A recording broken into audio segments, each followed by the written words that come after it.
기독교는 복의 종교입니다.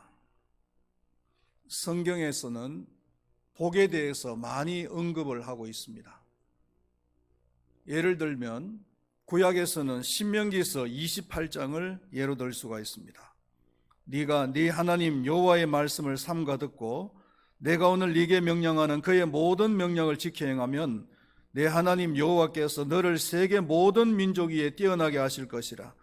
네가 네 하나님 여호와의 말씀을 청종하면 이 모든 복이 내게 임하며 내게 이르리니 성읍에서도 복을 받고 들에서도 복을 받을 것이며 내가 들어와도 복을 받고 나가도 복을 받을 것이니라. 신나는 말씀이죠. 성읍에서도 복을 받고 들에서도 복을 받고 들어와도 복을 받고 나가도 복을 받고 세계 모든 민족 위에 뛰어나게 해주겠다라고 하는 그 복의 약속입니다. 신약에서는 마태복음 5장에 나오는 팔복을 예로 들 수가 있을 것입니다. 심령이 가난한 자는 복이 있나니 천국이 그들의 것임이요 라고 시작을 하는 그 팔복. 한국에서는 기독교가 짧은 시간 내에 급성장한 이유가 기독교는 복의 종교이기 때문입니다. 한국인의 정서가 이 복을 좋아하잖아요. 그래서 이 한국인의 정서와 딱 맞아떨어진 것이 있어요. 특별히 기독교 중에서도 이 복을 강조하는 교단, 그런 교단은 빨리 부흥을 하는 경향이 있습니다. 그리고 복을 강조하는 교회도 빨리 부흥을 하는 경향들이 있어요. 물론 사람이 많이 모이고 부흥한다고 해서 다 좋은 것은 아닙니다만은요. 상대적으로 십자가를 강조하고 회개나 헌신이나 아니면 희생을 강조하는 그런 교회는 인기가 별로 없습니다. 그런 설교자도 인기가 별로 없어요. 인기가 없다고 해서 또한 잘못된 교회는 아닙니다. 구약의 선지자들은 늘 회개를 강조했죠. 회개를 선포했잖아요. 그래서 구약의 선지자들은 인기가 없었어요. 이런 현상으로 인해서 한국 교회는 양극화 현상이 나타났습니다. 먼저는 복을 지나치게 강조하는 교회입니다. 복을 지나치게 강조하다 보니까 샤머니적인 종교로 만들 위험성이 있습니다. 그리고 또 하나는 복에 대해서 지나치게 알레르기 반응을 나타내는 교회예요. 이것은 첫 번째 것에 반동으로 놓은 것입니다.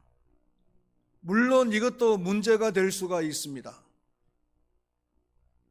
성경에서는 분명히 복에 대해서 말을 하고 있기 때문에 의도적으로 복을 말하는 것을 기피하는 것은 이것은 비성경적이고 잘못된 것이라고 할 수가 있는 것입니다. 그렇다면 이런 문제를 해결할 수 있는 방법이 뭐가 있을까요? 그것은 복에 대한 개념을 바로 아는 거예요. 성경적인 복의 개념을 바로 아는 것이 이런 문제를 해결할 수 있는 방법이라는 겁니다. 오늘 봉독했던 3절 말씀을 우리 다시 한번 읽어보도록 하겠습니다.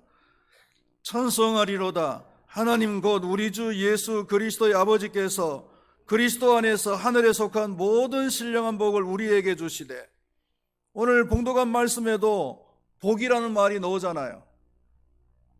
그런데 그 복이라고 하는 말을 꾸미고 있는 관형어가 두 가지가 나옵니다. 그 두 가지가 뭡니까? 첫 번째로는 하늘에 속한 이라는 말이고, 또 한 가지는 신령한 이라는 뜻입니다. 그 하늘에 속한 복과 그리고 신령한 복에 대해서 얘기를 하고 있단 말이죠. 오늘은 이 두 가지에 대해서 생각을 해보기를 원하는데요. 먼저 하늘에 속한 복에 대해서 생각을 해보면은 하늘의 반대 개념이 뭘까요? 땅이겠죠. 땅에 속한 복이 있단 말입니다. 물론 땅에 속한 복도 필요합니다. 성경이 말을 하고 있습니다. 권력을 진다든지 아니면 건강하게 산다든지 부자가 된다든지 자녀들이 잘 된다든지 하는 이런 것들은 다 땅에 속한 복이라고 할 수가 있습니다. 그러나 땅에 속한 복의 특징을 얘기하자면은 첫 번째로는 불완전하다는 겁니다. 예를 들어 자녀들이 잘 된다라고 했을 때 어떻게 되는 것이 자녀들이 잘 되는 것인가? 그리고 어디까지 잘 돼야 자녀들이 잘 된다라고 말을 할 수가 있는 것인가? 그리고 생각한 대로 되었다고 해서 그럼 완전하게 된 것인가? 하는 것입니다. 이런 문제들을 생각했을 때에 이 세상의 그 복은, 땅에 속한 복은 불완전하다. 그리고 상대적이라는 거예요. 내가 10억을 소유하고 있다. 10억 원을 가지고 있는데 10억 원이면 결코 적은 돈이 아니잖아요. 부자라고 소리를 들을 말을 받을 수 있는 돈이에요. 그런데 20억 원을 가지고 있는 사람을 보면은 상대적으로 위축이 되는 거죠. 상실감을 가지게 되는 거예요. 32평의 아파트에서 사는 사람이 32평이면 괜찮잖아요. 그런데 45평에 사는 사람을 보면은 또 상대적으로 박탈감을 느끼는 거예요. 나는 뭔가 하는 이런 생각이 드는 거죠. 이 세상의 복은, 땅에 속한 복은 상대적이에요. 그리고 일시적이라는 거예요. 지나가는 것이에요. 그래서 나온 말이 화무는 11홍이요 금불 10년이다 라는 말이 나오죠. 꽃이 피면은 10일을 지나지 못한다. 그리고 권력은 10년을 넘지 못한다는 말이잖아요. 땅에 속한 복은 진정한 복이 없어요. 그러나 하늘에 속한 복은 땅에 속한 복과는 비교할 수 없을 정도로 완전합니다. 그리고 절대적입니다. 영원한 것입니다. 이 복은 한 번 받으면 절대로 변하지 않고 영원히 누릴 수 있는 복입니다. 여러분들은 어떤 복을 받으시기를 원하십니까? 하늘에 속한 복입니까? 아니면 땅에 속한 복입니까? 그리고 두 번째로는 신령한 복입니다. 성경이 말하는 복의 두 번째 특징이 신령한 것이라는 겁니다. 그런데 문제는 이 신령한 복은 영적인 것이기 때문에 우리의 육신의 눈으로는 볼 수가 없다는 것이에요. 그래서 사람들은 육신의 눈으로 볼 수가 없기 때문에 그다지 중요하게 생각하지 않습니다.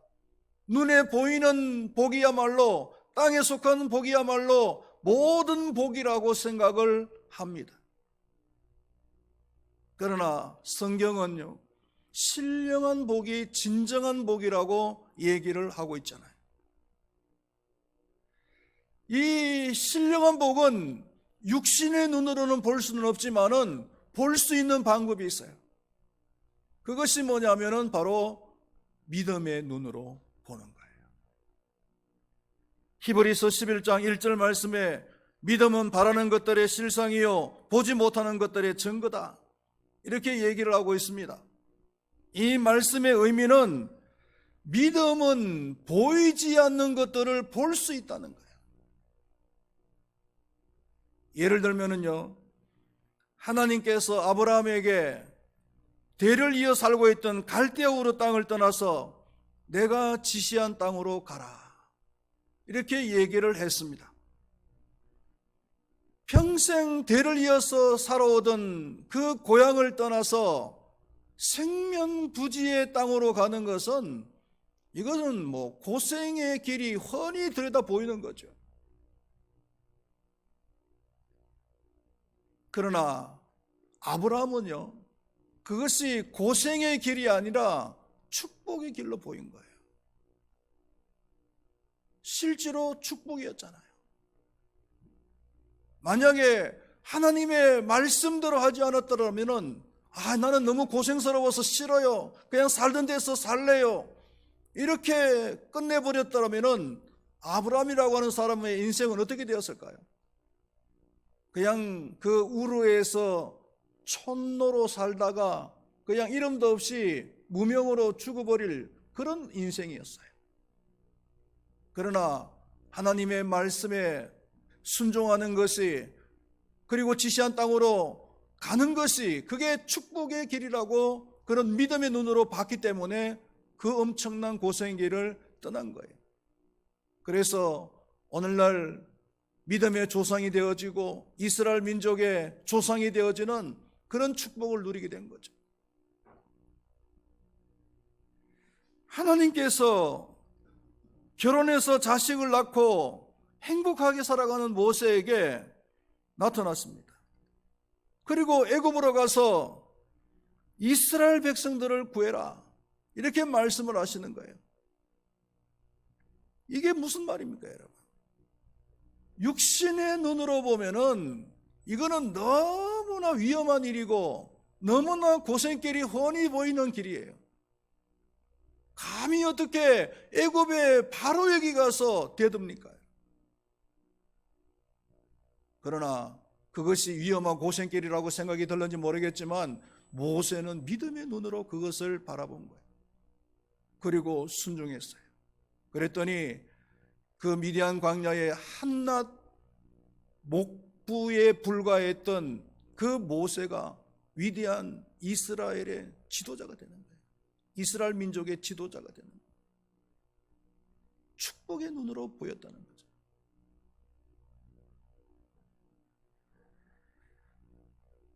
불신자들에게는 기대도 할 수 없는 것이지만은 여러분들은 믿음의 눈을 가지시고 신령한 복을 볼 수 있기를 축원드리겠습니다. 그리고 그 신령한 복을 누리시기를 축원드리겠습니다. 세 번째로 생각할 것은 이 복은 누구를 통해서 얻을 수가 있는가라는 겁니다. 오늘 봉독했던 3절 말씀을 다시 한번 보시면은 하나님 곧 우리 주 예수 그리스도의 아버지라고 했습니다. 하나님을 통해서 이 신령한 복을 얻을 수가 있다는 거죠. 다른 말로 하면은 하나님과 교제를 잘 해나갈 때에 이 하늘에 속하고 신령한 복을 누릴 수가 있다는 겁니다. 하나님과 인격적인 교제가 있어질 때 누릴 수가 있다는 겁니다. 어떤 사람들은 하나님과의 그 관계는 생각하지 않고 하나님의 손에 붙들려져 있는 축복만 관심을 가지는 사람이 있어요. 그래서 축복 이야기는 많이 하는데 인격은 전혀 관심을 가지지 않는 그런 사람이 있단 말이죠.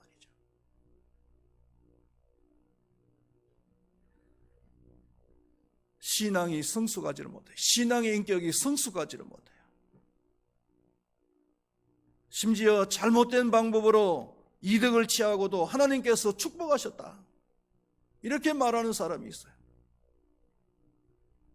땅 투기를 해서 돈을 벌고는, 그리고는 하나님께서 축복하셨다라고 얘기하는 거예요. 땅 투기하는 것은 이건 분명히 잘못된 것이에요. 자기는 땅 투기를 하면서 또 한편으로는 정부의 잘못되어진 그런 주택 정책을 비판하는 거예요. 아이러니죠.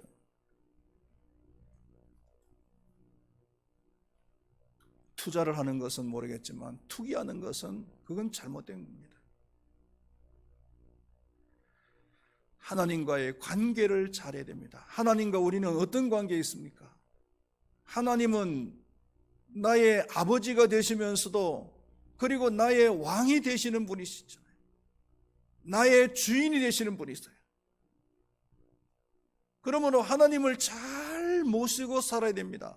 하나님을 종으로 여기시면 안 된다는 거예요. 하나님은 마치 알라딘의 마술 램프에 넣어놓은 그 마왕 심부름꾼처럼 부르면 언제든지 나와야 되고, 기도하면 언제든지 기도 응답을 해줘야 되고, 축복을 원하면 언제든지 축복을 해줄 수밖에 없는 그런 종으로 취급을 하면 안 된다는 겁니다.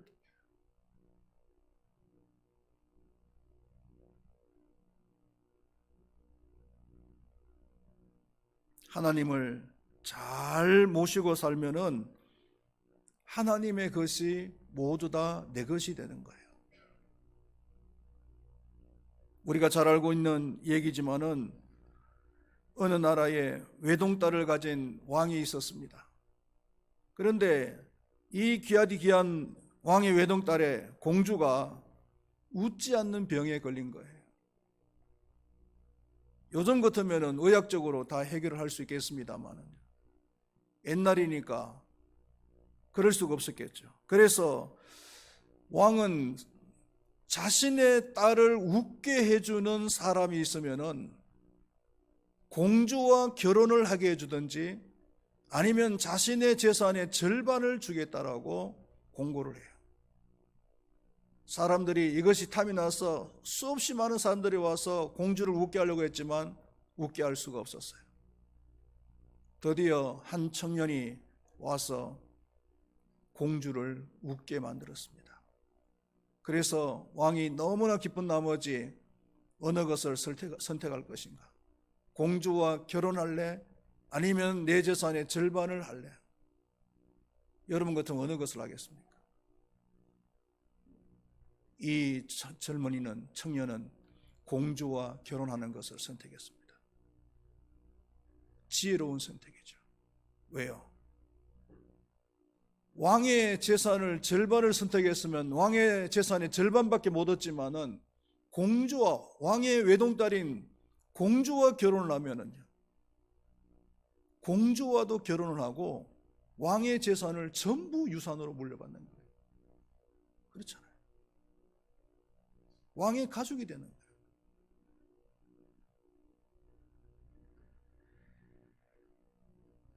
하나님의 손에 달린 축복보다 하나님을 왕으로 모시고 살아가자는 그런 예화인 줄로 믿습니다. 하나님을 잘 모시고 살아가면은, 하나님과 인격적인 교제를 나누면서 살아가면은 하나님의 것이 모두가 내 것인 줄로 믿습니다. 하나님을 통해서 하나님께서 우리에게 주시기를 원하시는 하늘에 속한 복과 그리고 신령한 복을 마음껏 누리시면서 살아가시는 우리 금바위교회 모든 성도님들이 될 수 있기를 축원드리겠습니다. 기도하시겠습니다. 하나님 아버지, 세상 사람들은 땅에 속한 복만 추구합니다. 땅에 속한 복은 불완전하고 상대적이고 그리고 일시적인 것입니다. 진정한 복이 아닙니다. 그러나 하늘에 속한 복, 신령한 복은 완전한 것이고 절대적인 것이고 영원한 것입니다. 이 복이야말로 진정한 복이라고 하나님께서 말씀하셨습니다. 이 복을 얻을 수 있는 방법은 바로 복의 근원이신 우리 하나님을 통해서만 얻을 수 있다고 했습니다. 우리는 하나님의 손에 붙들려진 그 축복만 추구할 것이 아니라 복의 근원이 되신 그 하나님과 진정한 인격의 교제를 통해서 하나님의 복을 마음껏 누릴 수 있는 우리 모두가 되게 하여 주시옵소서.